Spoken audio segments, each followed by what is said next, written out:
Hello बच्चों, कैसे हो आप सभी। मैं अमित कुमार आपका आईआईटी मंथन में स्वागत करता हूं। तो आइए हम शुरू करते हैं अपने फिजिक्स के चैप्टर से, जो कि हमारा मोशन। तो मोशन हमारा स्टार्ट हो चुका है।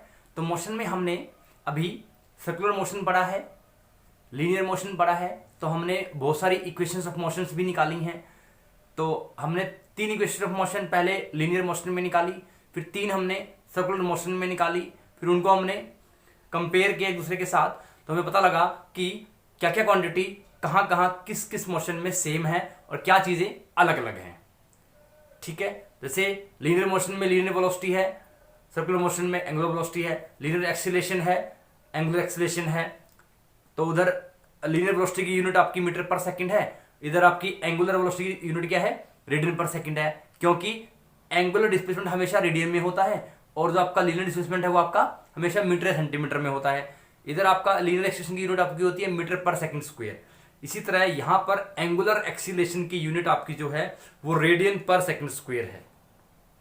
सो अब लास्ट टाइम हमने कुछ फॉर्मूले भी किए थे, लाइक एक्सीलरेशन को हम वेलोसिटी के फॉर्म में कैसे लिख सकते हैं।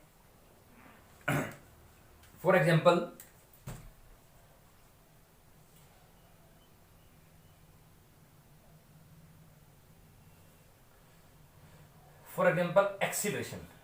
acceleration can be written as v square upon r. V is the linear velocity and r is the radius. R is the radius and v is the linear velocity. So now AC is v square upon r. So then we can write v is equal to omega r. So omega r का whole square divide by r. So AC is equal to how much? It is omega square r. So it means हमारे पास acceleration का this C means centripetal acceleration. This C is centripetal acceleration. तो ये वो acceleration है जो किसी भी body को, किसी भी पार्टिकल को सर्कुलर मोशन में एक्सीलरेट करने के लिए रिक्वायर्ड है. So that centripetal acceleration is known as this is known as centripetal acceleration. और इस एक्सीलरेशन के बिना कोई भी बॉडी और कोई भी पार्टिकल आपका सर्कुलर मोशन में रिवॉल्व नहीं कर पाएगा, रोटेट नहीं कर पाएगा, और यू कैन से वो अपना सर्कल के चारों तरफ घूम नहीं पाएगा. ठीक है, तो सेंट्रीपिटल एक्सीलरेशन आपका वो एक्सीलरेशन है जिस एक्सीलरेशन से वो पर्टिकुलर बॉडी या पर्टिकुलर पार्टिकल वो एक्सीलरेट कर रहा है. तो जिस तरह सेंट्रीपिटल एक्सीलरेशन आपने पढ़ा, तो एक सेंट्रीपिटल फोर्स भी होता है. किसी भी बॉडी या किसी भी पार्टिकल को सर्कुलर मोशन में रिवॉल्व करने के लिए या रोटेट अबाउट इट्स एक्सिस करने के लिए सेंट्रीपिटल फोर्स की रिक्वायरमेंट है. जो फोर्स किसी भी बॉडी या किसी भी पार्टिकल को की सर्कुलर मोशन पे अबाउट एक्सिस या around some another axis help करे कि रोटेट करने में, that force is known as centripetal force. And this force is always directed towards the centre of the circle. तो ये हमेशा सर्कल के सेंटर की तरफ ही एक्ट करता है हमेशा. इसीलिए जो आपने कभी देखा होगा मेलों वगैरह में, जो आपका मौत का कुआं होता है, एक वहां पे इवेंट होता है मौत का कुआं. तो मौत के कुएं में आपने देखा होगा, ऑब्जर्व किया होगा कि जब भी पर्सन बाइक चला रहा होता है तो उसका जो बॉडी का वेट है it always lies towards the centre of circle. ये हमेशा अंदर की तरफ मीन थोड़ा सा हल्का सा झुका हुआ होता है. So this is due to the centripetal force, कि अगर उसको अपनी बाइक सेफली चलानी है और एक्सीलरेट करके चलानी है तो he or she needs the centripetal force to drive the bike in the death well. तो मौत के कुएं में बाइक चलाने के लिए हमेशा सेंट्रीपिटल फोर्स रिक्वायरमेंट है. और अगर मान लो आपको कोई भी फोर्स रिक्वायर्ड है कि आपको बाहर की तरफ रोटेट करना है, so that force is known as centrifugal force. तो दो तरह के फोर्स होते हैं, one is centripetal force, another is centrifugal force. तो सेंट्रीपिटल फोर्स वो फोर्स है जो आपका सर्कल के सेंटर की तरफ ही हमेशा लाई करता है, और सेंट्रीफ्यूगल फोर्स वो है जो आपका सर्कल से बाहर की तरफ लाई करेगा, और ये फोर्स हमेशा किसी भी बॉडी को आउटसाइड द सर्कल घूमने पे हेल्प करता है, और सेंट्रीपिटल फोर्स आपका हमेशा इनसाइड सर्कल होता है। जो फोर्स अंदर की तरफ इफेक्ट करे वो सेंट्रीपिटल फोर्स है, जो बाहर की तरफ इफेक्ट करे that is called centrifugal force. So centripetal acceleration. Now आपके पास AC की वैल्यू क्या आ गई, ओमेगा स्क्वेयर आर। अब मुझे पता है कि ओमेगा की वैल्यू क्या होती है, 2 पाई बाय टी। 2 पाई क्या है, एंगुलर डिस्प्लेसमेंट है, टी क्या है, फंडामेंटल टाइम पीरियड है, टी क्या है, fundamental time period. And this time period, ये टाइम पीरियड हर एक बॉडी के लिए, हर एक पार्टिकल के लिए, हर एक ऑब्जेक्ट के लिए अलग अलग हो सकता है, अलग अलग हो सकता है। तो अब मुझे पता है कि 1/t को हम क्या लिखते हैं, f, लेकिन हम जनरली n यूज कर लेते हैं। n is known as frequency, this n और f is known as angular frequency.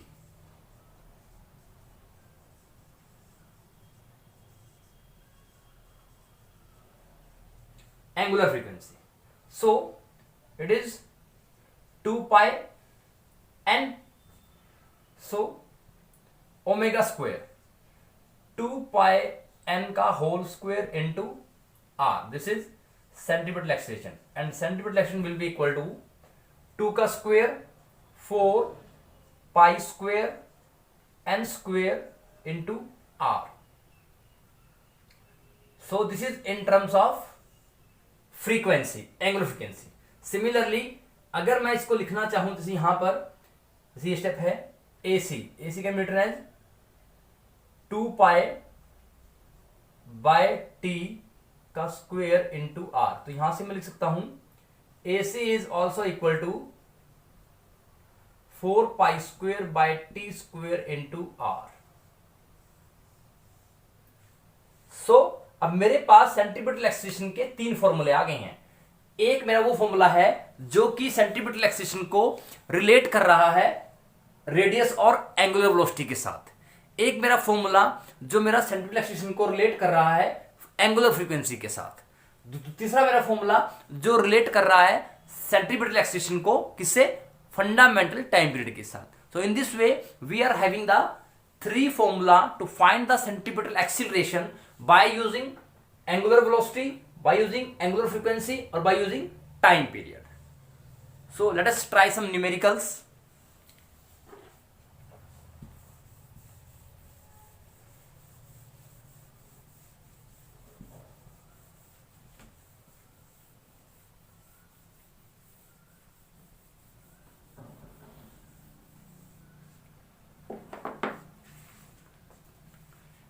So I am reading the statement.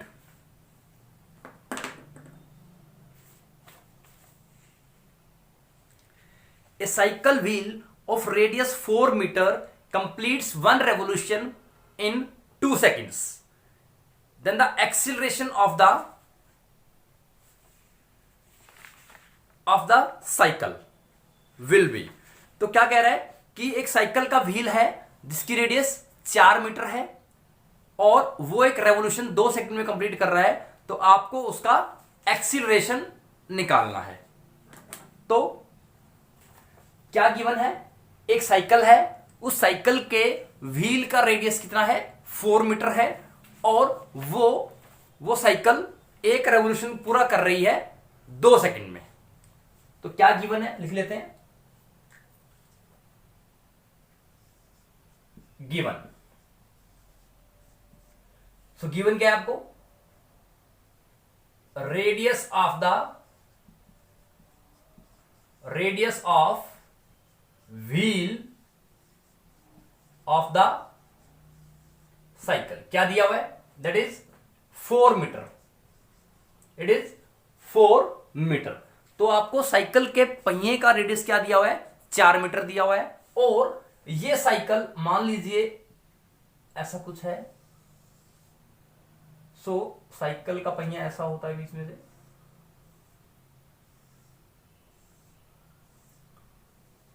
ठीक। तो ये जब रोटेट करेगा, घूमेगा, तो एक रेवोल्यूशन, 1 रेवोल्यूशन। अब मैंने आपको पहले ही बताया है कि जब भी आप कभी भी सर्कुलर मोशन में मूव कर रहे हैं या कोई बॉडी सर्कुलर मोशन में मूव कर रही है, तो जितना वो एंगुलर डिस्प्लेसमेंट कवर करेगी that will be equal to theta, and that theta in 1 revolution, वो थीटा जो होगा वो एक रेवोल्यूशन में कितना होगा, 2 पाई रेडियन इन 1 रेवोल्यूशन। तो स्टेटमेंट क्या है कि साइकिल के पहिए का रेडियस क्या है, 4 मीटर है, और वो 1 रेवोल्यूशन कंप्लीट कर रहा है, मतलब एक चक्कर वो लगा रहा है, साइकिल का पहिया एक बार घूम चुका है, ठीक। और टाइम आपको दिया हुआ है 2 second. So time is your 2 second, means ये टाइम क्या हुआ, फंडामेंटल टाइम पीरियड हुआ, क्योंकि ये जो एक रेवोल्यूशन है वो 2 सेकंड में पूरा हुआ। तो मैंने क्या बताया था, fundamental is the time period taken by the body, object और the particle to complete 1 revolution. Clear. तो एक चक्कर पूरा करने के लिए किसी भी बॉडी द्वारा लिया गया टाइम क्या है उसका, व्हाट इज इट, उसका फंडामेंटल टाइम पीरियड है। तो फंडामेंटल टाइम पीरियड कितना है, 2 सेकंड है। तो साइकिल के पहिए की रेडियस कितनी है, 4 मीटर है, रेवोल्यूशन एक पूरा कर रहा है, एक बार घूम रहा है, वो एक चक्कर लगा रहा है, टाइम कितना है, 2 सेकंड। तो फंडामेंटल टाइम पीरियड आपको दिया हुआ है, आर आपको दिया हुआ है, and you have to find the acceleration of the cycle. आपको साइकिल का एक्सीलरेशन निकालना है। So how will you proceed. तो टी दिया हुआ है और आर दिया हुआ है, ठीक है। तो अब देखो ये टी है, what is 1 revolution, it will give you 2 pi radian. तो आपके पास क्या आ गया, थीटा भी आपके पास आ गया, रेडियस भी आ गई, इट मीन्स थीटा भी आपके पास है, रेडियस भी आपके पास है, टाइम पीरियड भी आपके पास है। अब निकालना क्या है, एक्सीलरेशन, एसी। और आपको पता होना चाहिए कि जब भी साइकिल चलेगी तो इट मींस सेंट्रीपिटल फोर्स वहां एक्ट करेगा, और सेंट्रीपिटल फोर्स अगर एक्ट करेगा इट मींस आपका सेंट्रीपिटल एक्सीलरेशन भी वहां एक्ट करेगा। इट मींस हमें क्या निकालना है, सेंट्रीपिटल एक्सीलरेशन हमें निकालना है। तो अब मुझे फॉर्मूले क्या क्या पता है। एसी का फॉर्मूला मेरे पास ओमेगा स्क्वेयर आर है, ठीक है, वी स्क्वेयर बाई आर है, ठीक है, 2 pi square by T square into R है, 2 pi square into N square into R है। तो मेरे पास थीटा मीन्स थीटा और टी से मैं ओमेगा निकाल सकता हूं, because omega is equal to theta by T. It means omega मेरे पास है, ठीक है, और आर है, इट मीन्स मैं ये फॉर्मूला यूज कर सकता हूं डायरेक्टली। तो एसी क्या होगा, omega square into R, omega यहां निकाल लेते हैं, थीटा इज 2 पाई, टी कितना है 2 सेकेंड, तो कितना आ गया, पाई आ गया। तो omega is your pi radian per second, omega pi square into 4, so answer is 4 pi square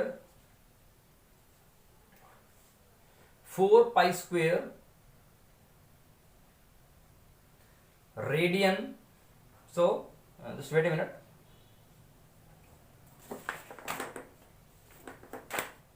So not radian. So it is metre per second square, because centripetal acceleration is nothing, it is just known as linear acceleration. तो linear acceleration की unit क्या होती है? Metre per second square. So with this your centripetal acceleration और you can say linear acceleration of the cycle is 4 pi square metre per second square. ठीक है, तो आगे चलते हैं नेक्स्ट क्वेश्चन पे।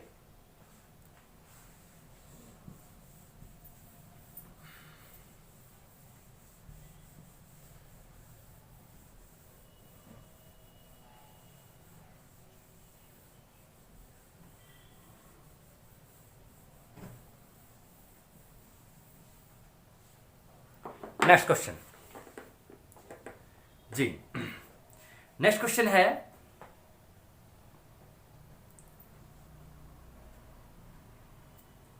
Stone is tied to one end of a spring 50 centimetre long.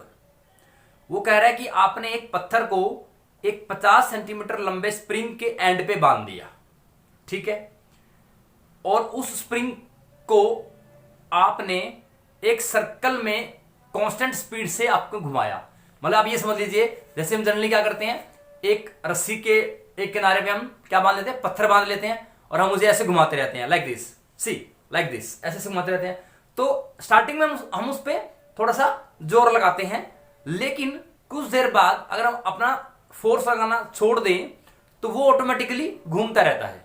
तो वो क्या है कि जैसे आपने स्टार्टिंग में उसको घुमाना स्टार्ट किया, तो जैसे उसने एक स्पीड को एक्वायर कर लिया, ऑब्टेन कर लिया कांस्टेंट स्पीड को, उसके बाद वो ऑटोमेटिकली कुछ देर तक बिना फोर्स लगाए भी मूव करता रहता है। तो इसका मीनिंग क्या है कि वहां पे सेंट्रीपिटल फोर्स एक्ट कर रहा होगा। ठीक, तो एक स्टोन है जो कि 50 सेंटीमीटर लंबे स्प्रिंग के एक एंड से बंधा हुआ है और उसको हमने एक हॉरिजॉन्टल सर्कल में घुमाया with a constant speed, like this. ये मैंने स्प्रिंग लिया, उसको ऐसे घुमाया like this, it means it will rotate in a circle. So if the stone makes 10 revolution in 2 second, तो क्या कह रहा है, अगर स्टोन 10 चक्कर लगाता है 20 सेकेंड में, what is the magnitude of the acceleration of the stone. तो वो क्या पूछ रहा है कि आपका अगर स्टोन 10 रेवोल्यूशन लगा रहा है 20 सेकंड में, तो आपको स्टोन का एक्सीलरेशन निकालना है। तो लेट अस स्टार्ट। तो जैसे पहले थोड़ा डायग्राम बना देते हैं, ठीक है। तो like this is the spring, ऐसा होता है।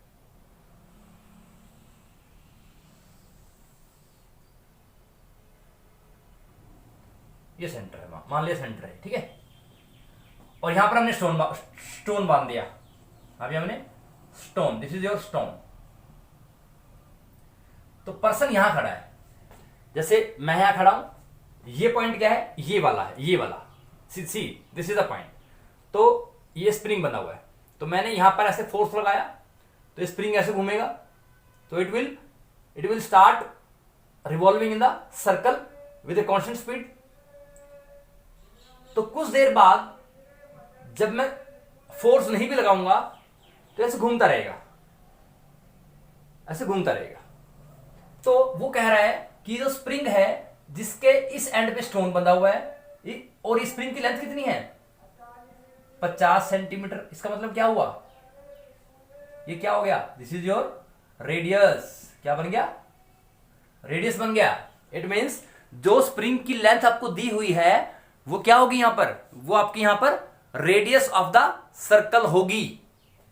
So radius of spring is 50, because जो लेंथ आपकी स्प्रिंग की होगी वो सर्कल में घूम रही है, तो इसलिए इसकी वो क्या होगी, रेडियस होगी। So radius of circle is 50 centimetre. तो क्या दिया हुआ है, रेडियस। तो आपको आर दिया हुआ है, R is your 50 centimetre. Okay, now ये जब घूमती है तो वो कह रहा है कि 10 रेवोल्यूशन 20 सेकंड में कंप्लीट करता है। तो लिखते हैं 10 रेवोल्यूशन कितने में? 20 सेकंड में। सो 20 सेकंड में 10 रेवोल्यूशन, क्लियर। और 1 सेकंड में 10 revolution by 20, it means it is 0.5 revolution per second, revolution per second. अब मुझे पता है कि एक रेवोल्यूशन बराबर होता है थीटा इज इक्वल टू होता है 2 पाई रेडियन, 2 पाई रेडियन। तो 0.5 क्या होगा? 0.5 multiply by 2 pi radian per second, कितना हो गया? It is pi. So it means यहां पर क्या आ गया? How much it is? Pi radian per second मैंने क्या निकाल दिया यहां पर? It is omega. क्या आ गया? ओमेगा आ गया। तो ओमेगा प्लस कितना है? पाई रेडियन पर सेकेंड है, pi radian per second. Now R आपको दिया हुआ है, तो वही चीज A will be equal to omega square into R. Omega is pi square, R 50 centimetre. तो रिमेंबर दिस थिंग, अगर आप ऐसा फॉर्मूला लगा रहे हो और आपके पास रेडियस सेंटीमीटर में है तो एक्सीलरेशन भी आपका सेंटीमीटर पर सेकंड स्क्वायर में आएगा। तो क्यों ना इसको चेंज कर लेता हूं। सो इट इज 50/100 मीटर, कितना आ जाएगा? 1/2। So it is how much? AC is equal to 0.5 pi square metre per second square is the acceleration of this spring, is the acceleration of this spring. It means spring का acceleration क्या होगा?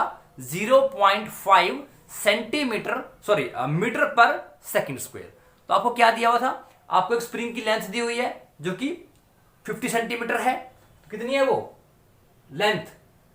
50 centimetre. It means जो spring है, देखिए यहां मैंने spring बांधा, अब मैं इसको पकड़कर ऐसे घुमा रहा हूं तो spring will rotate in a circle.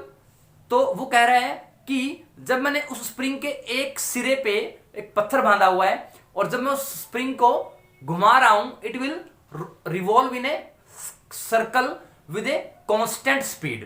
तो जब मैं इसको घुमा रहा हूं वो एक कांस्टेंट स्पीड के साथ घूम रहा है। तो इसका मतलब ये हुआ कि वो कुछ ना कुछ डिस्प्लेसमेंट कवर कर रहा होगा। तो उसने बताया हुआ है कि 10 रेवोल्यूशन वो 20 सेकंड में कंप्लीट करता है। तो सिंपल रेवोल्यूशन 20 सेकंड में 10 रेवोल्यूशन कर रहा है। एक सेकंड कितना करेगा? 10/20 रेवोल्यूशन, इट मीन्स 1/2, 0.5 रेवोल्यूशन पर सेकंड। तो अब मुझे पता है कि रेवोल्यूशन, एक रेवोल्यूशन में कोई भी बॉडी अगर सर्कुलर पाथ में घूम रही है, it will cover angular displacement that is 2 pi radian, 2 pi radian. So 0.5 into revolution is 2 pi radian पर सेकंड। तो एक रेवोल्यूशन में कितना होगा? 2 pi radian. 1 revolution is equal to theta is equal to 2 pi radian. So I have put the value of theta in here. So revolution is equal to 2 pi. 0.5 revolution थे मेरे पास, तो आधा revolution में कितना करेगा? अगर एक में 2 पाई कर रहा है तो आधे में कितना करेगा? पाई करेगा। So 2 into 0.5 is pi. So this is omega because unit of angular velocity is radian per second. So it is omega. Omega is your pi radian per second. So omega आ गया। अब मेरे पास ओमेगा है और जो ये length of spring थी, it will act as a radius of the circle. तो आर क्या है? 50 सेंटीमीटर है। तो मैंने 50 को मीटर में कन्वर्ट कर लिया, 50/100। तो फॉर्मूला क्या था? A is equal to omega square R, क्योंकि मेरे पास ओमेगा है और आर है, उन्हीं को यूज करके मुझे एक्सीलरेशन निकालना है। तो क्या बनेगा? Omega square R, omega square क्या है? पाई का square into R 50/100, 1/2, it is 0.5। So 0.5 pi square meter per second square is the acceleration of the spring. Clear? So अगर आप इसको निकालना चाहते हैं AC को, तो AC कितना आया हमारा? AC is 0.5, तो ये कितना होता है 3.14 का square metre per second square. तो आप कर सकते हो, अगर आप थोड़ा सा अगर आप राउंड फिगर करें तो इसका निकाल लीजिए 3 4 का 6 5 4 3 12 3 1 4 12 4 3, so 3 8 9 6 4, so क्या आ गया 4 4 16 5 12 1 3 1 4 3 4 12 3 1 3 4 3 3 9, sorry 9, so 6 5 4 9 5 8 8 means it will be 9.8496 into 0.5, तो 5 को मल्टीप्लाई कर लेते हैं यहाँ पर 5 6 30 5 9 45 प्लस 3 48 4 आ गया 5 4 20 24 5 8 40 42 5 9 45 45 प्लस 4 49 49, सो 4 ये और 1 ये कितना आ गया? So answer is it will be 4.9248 metre per second square, और you can say in approximately it will be 4.25 metre per second square. So कितना आ गया? 4.925 metre per second square is the acceleration of the spring. Clear? तो इस तरह से आपके पास जो भी फॉर्मूले आपके पास हैं और जो गिवन क्वांटिटी आपको दी हुई है उनको यूज करके आप इनको निकाल सकते हो। तो किसी भी न्यूमेरिकल प्रॉब्लम को सोल्व करने के लिए आपके पास कुछ माइंड में प्लानिंग होनी चाहिए। So what is the planning? First step कि आपको न्यूमेरिकल स्टेटमेंट पढ़ के उसका मीनिंग समझ आना चाहिए। कि समझने का मतलब क्या है कि स्टेटमेंट पढ़ते ही आपको पता लगे कि आपको गिवन क्वांटिटी क्या क्या दी हुई है, क्या क्या आपको दिया हुआ है। क्योंकि जब तक आपको दी गई क्वांटिटी का पता नहीं लगेगा तब तक आप ये नहीं डिसाइड कर पाओगे कि आपको निकालना क्या है। तो पहला स्टेप क्या है? गिवन क्वांटिटी क्या क्या दी हुई है उनको लिख लीजिए। सेकंड स्टेप, आपको निकालना क्या है, मींस आपको क्या क्वांटिटी निकालनी है। थर्ड स्टेप कि आपको जो सेकंड स्टेप में क्वांटिटी निकालनी है उन क्वांटिटी को निकालने के लिए फॉर्मूला यूज्ड कौन सा होगा, फॉर्मूला यूज्ड कौन सा होगा, क्या वो डायरेक्ट फॉर्मूला है या वो किसी में सब्स्टिट्यूट करके आएगा, वो आपको देखना है। फोर्थ स्टेप आपका फाइनल स्टेप है, आपको सोल्व करना है। So first is given quantity, second is what to find, number 3 formula use, number 4 solve the numerical और means do the calculation. So calculation part कहीं फोर्थ स्टेप में आके आता है, लेकिन आप लोग क्या करते हैं, न्यूमेरिकल पढ़ा, स्टेटमेंट पढ़ी, बस you will start solving. This is a wrong method. तो अगर आपको एग्जाम में गुड स्कोर करना है तो आपको इन्हीं स्टेप्स को फॉलो करना है, जिससे कि आपकी गलती के चांस भी कम होंगे, एरर भी कम होगा और एफिशिएंसी भी अच्छी रहेगी। ठीक है? सो in this way you can solve the numericals by using these 4 steps, or you can say this is called strategy। ये स्ट्रेटेजी आपकी होनी चाहिए कि न्यूमेरिकल्स को हम किस तरह से निकालें, और इसी स्ट्रेटेजी पे बेस होके ही आप किसी एग्जाम में गुड स्कोर कर सकते हो। So I hope you will understand the lecture So please go through this video lecture. So this chapter is very very very very important as far as concerned to physics. Physics की बात करें, इस chapter का बहुत ही अपना importance है, क्योंकि ये चैप्टर आपका बेसिक चैप्टर है और ये चैप्टर कहीं ना कहीं आपको आगे भी काम आने वाला है.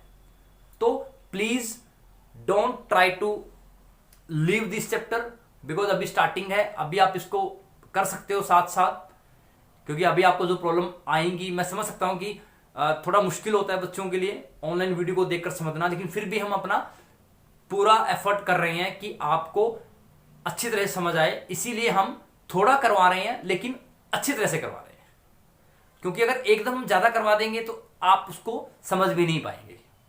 तो इसीलिए आपकी प्रायोरिटी को ध्यान में रखते हुए हम अपना पूरा एफर्ट कर रहे हैं कि बच्चों को सही समझ आए, भले ही कम आए लेकिन सही समझ आए, जिससे कि वो थोड़ा प्रोसीड भी कर पाए. ठीक है, तो न्यूमेरिकल पोर्शन हमें कभी नहीं छोड़ना है, और न्यूमेरिकल पोर्शन आपको तभी क्लियर होगा अगर आपको उस न्यूमेरिकल पोर्शन की थ्योरी भी क्लियर है. अगर आपको क्लियर आइडिया है उस थ्योरी का, तभी आपको क्लियर होगा. So with this, thank you, stay at home, take care, be safe.